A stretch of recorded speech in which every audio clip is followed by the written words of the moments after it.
हामीले फेरि पनि माछा मारेको छौँ गाईहरू। अब त यहाँ त कहिले खान्छ।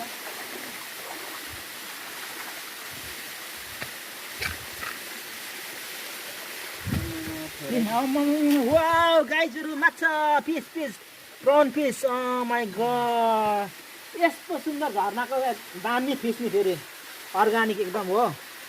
यो खायो भने त कति रोगहरू पनि जाती हुन्छ।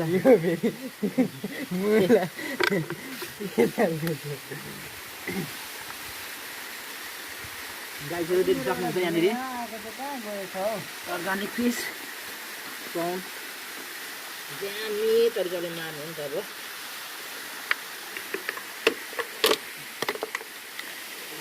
हामी त थाकिँदैन होला होइन अब चाहिँ नमारौँ। अब मासले झर्नामा थियो भने थियो थिएन अनि सक्नु लाग्यो। अब त नमारौँ भने पकाएर खाउँ ल अब।